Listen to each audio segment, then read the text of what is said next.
This video is part of an ongoing conversation about identity, history, and the African diaspora. There's a feeling many people carry but don't have a name for. It doesn't show up on DNA tests. It doesn't appear in history books. And it doesn't always sound logical when you try to explain it. But it lives deep inside the body. It's the feeling of knowing something was taken, even if you can't fully describe what it was. Today, we're talking about identity grief.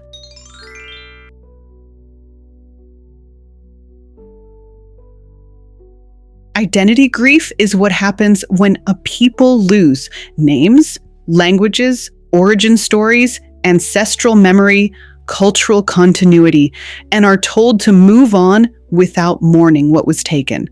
It's grief without a funeral, loss without acknowledgement, pain without permission. And when grief isn't processed, it doesn't disappear.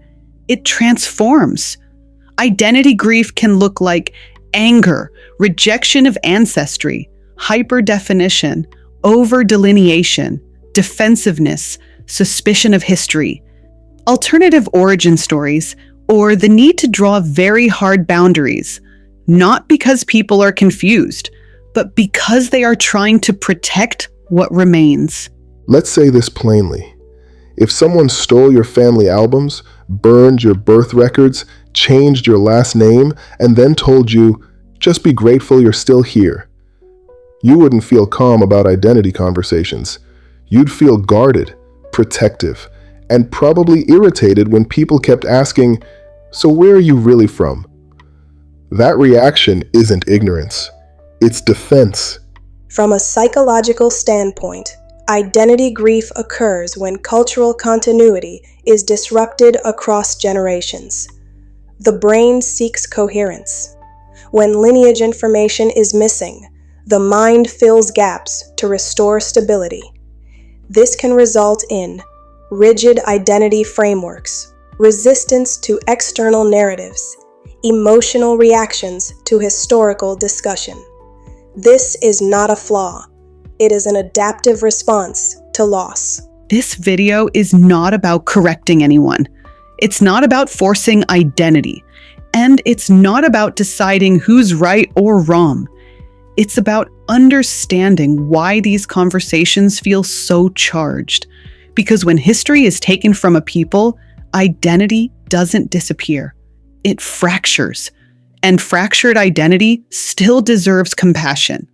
In the next part, we're going to talk about how history was disrupted, why some people feel closer to America than Africa, and why rejecting origin stories can feel safer than confronting loss. Not to judge, but to understand.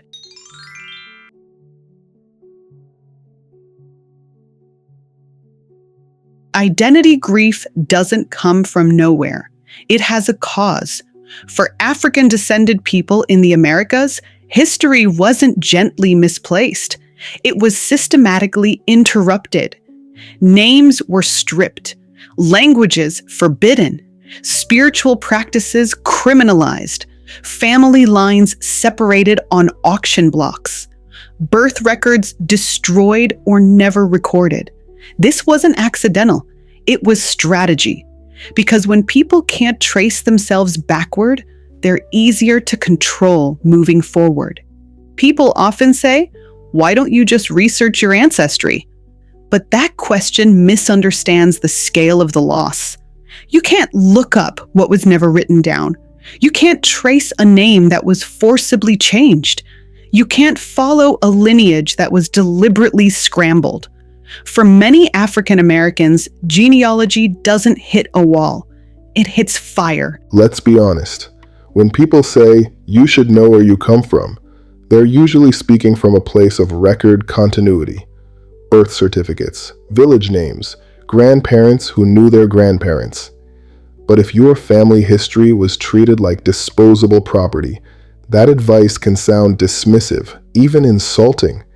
Not because people don't want to know, but because the trail was intentionally erased. When identity information is severed across generations, the psychological impact compounds. Children inherit not only trauma, but absence. This creates difficulty anchoring identity, heightened sensitivity to labeling, defensive responses to external narratives, emotional reactivity around history discussions. The mind does not grieve only what it remembers. It grieves what it senses should be there. This is where something important happens. For some African Americans, Africa becomes distant, abstract, associated only with trauma, connected to loss, not belonging. So rejecting Africa can feel like reclaiming agency, grounding identity in known soil, protecting what wasn't taken. That rejection isn't hatred. It's grief choosing the safest place to land. Strong identity boundaries often form after harm. When people say, leave us alone, or don't call us that, or we're not that, they're not always rejecting others. They're protecting what survived. Identity grief doesn't always cry. Sometimes it builds walls. This is where conversations go sideways online. One side hears rejection. The other feels intrusion.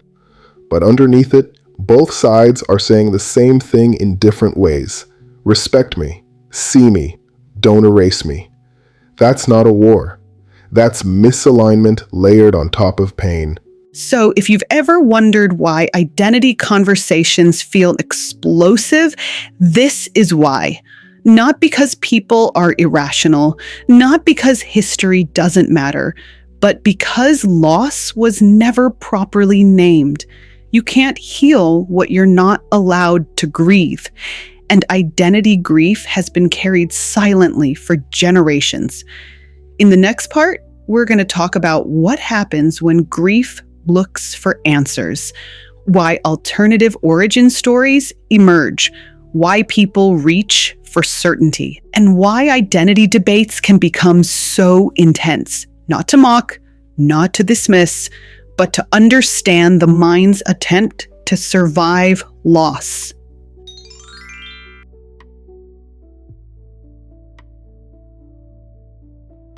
When history is interrupted, the mind doesn't stop asking questions. It looks for meaning. Humans are storytelling beings. We need a narrative that explains where we come from, why we suffered, and how we survived. When official history feels incomplete, untrustworthy, or painful, the mind looks elsewhere. Not because people are foolish, but because grief demands coherence.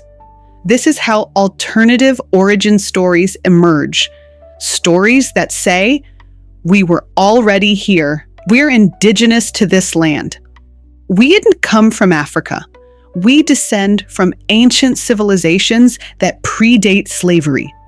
These narratives offer something powerful: dignity without trauma, belonging without loss, identity without interruption. For someone carrying identity grief, that can feel stabilizing. Let's say the quiet part out loud.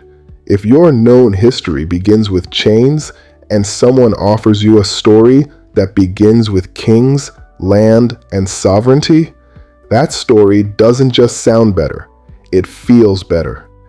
That doesn't mean it's historically accurate. It means it soothes a wound history never addressed.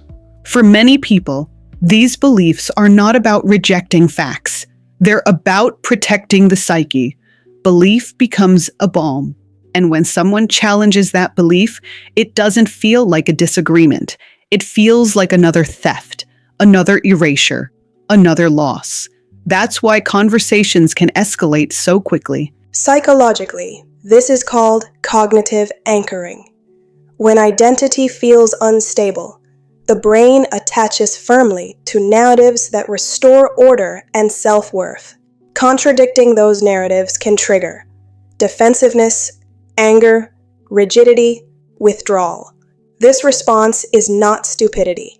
It is the nervous system protecting coherence. This is why shouting facts rarely works. When someone is grieving identity, facts without empathy feel like violence. You can't debate someone out of a wound. That doesn't mean history doesn't matter. It means how we talk about history matters. Understanding why a belief exists doesn't mean you have to adopt it. Compassion isn't agreement. You can respect a person's emotional reality without surrendering historical truth. That balance is hard, but it's necessary. This video isn't here to strip meaning from anyone. It's here to say your longing makes sense, your questions are valid, your grief is real. But healing doesn't require replacing one erasure with another. We don't need perfect stories. We need honest ones. In the final part, we're going to talk about what actually helps identity grief heal, what acknowledgement looks like, what unity without erasure requires, and how remembering ancestors doesn't mean fighting each other. Because healing doesn't start with certainty, it starts with compassion.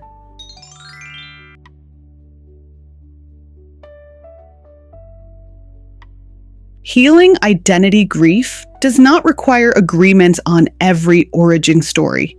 It doesn't require shared labels. And it doesn't require anyone to surrender the identity that helped them survive. Healing starts when people are allowed to say, "This is who I am," without being told, "No, you're wrong." Black American identity is real. It is complete. It is not waiting to be validated by anyone else. Ancestry should be an invitation, not an obligation. Some people feel deeply connected to Africa. Some don't. Some feel curious. Some feel resistant. Some feel grief. Some feel pride. All of those responses are human. Honoring ancestry doesn't mean forcing people to identify a certain way. It means allowing room for truth, curiosity, and boundaries to coexist. Respect doesn't mean saying the same thing. It means listening without trying to override someone else's experience. You can say, "I'm Black American," and someone else can say, "I feel connected to Africa." Neither statement cancels the other. Problems only start when identity turns into a weapon. Psychological healing occurs through integration, not substitution. Replacing one identity narrative with another does not resolve grief. Acknowledgement does. When people feel seen, their nervous systems relax. When people feel erased, defenses harden. Unity that lasts is built on recognition, not coercion. Unity doesn't mean sameness. It doesn't mean everyone calls themselves the same thing. It doesn't mean everyone tells the same story. And it doesn't mean everyone has to arrive at the same conclusion. Unity means no forced identity, no assumed superiority, no erasure, no hostility, just mutual recognition. Our ancestors didn't survive so we could argue endlessly about labels. They survived so we could live, build, create, protect our children, and tell the truth with courage and care. Remembering then doesn't require hostility. It requires humility. If you feel protective of your identity, that makes sense. If you feel distant from certain histories, that makes sense. If you feel curious, resistant, proud, guarded, or unsure, that makes sense too. Identity grief is real, and healing begins when we stop turning it into a battlefield. You don't need to give up who you are to understand where someone else is coming from. History doesn't need to be weaponized to be honored. Identity doesn't need to be enforced to be respected. And unity doesn't require everyone to arrive the same way. It only requires that we stop trying to erase each other. This is not about agreement. It's about humanity. Thank you for being here. Thank you for listening. And thank you for holding space for complexity.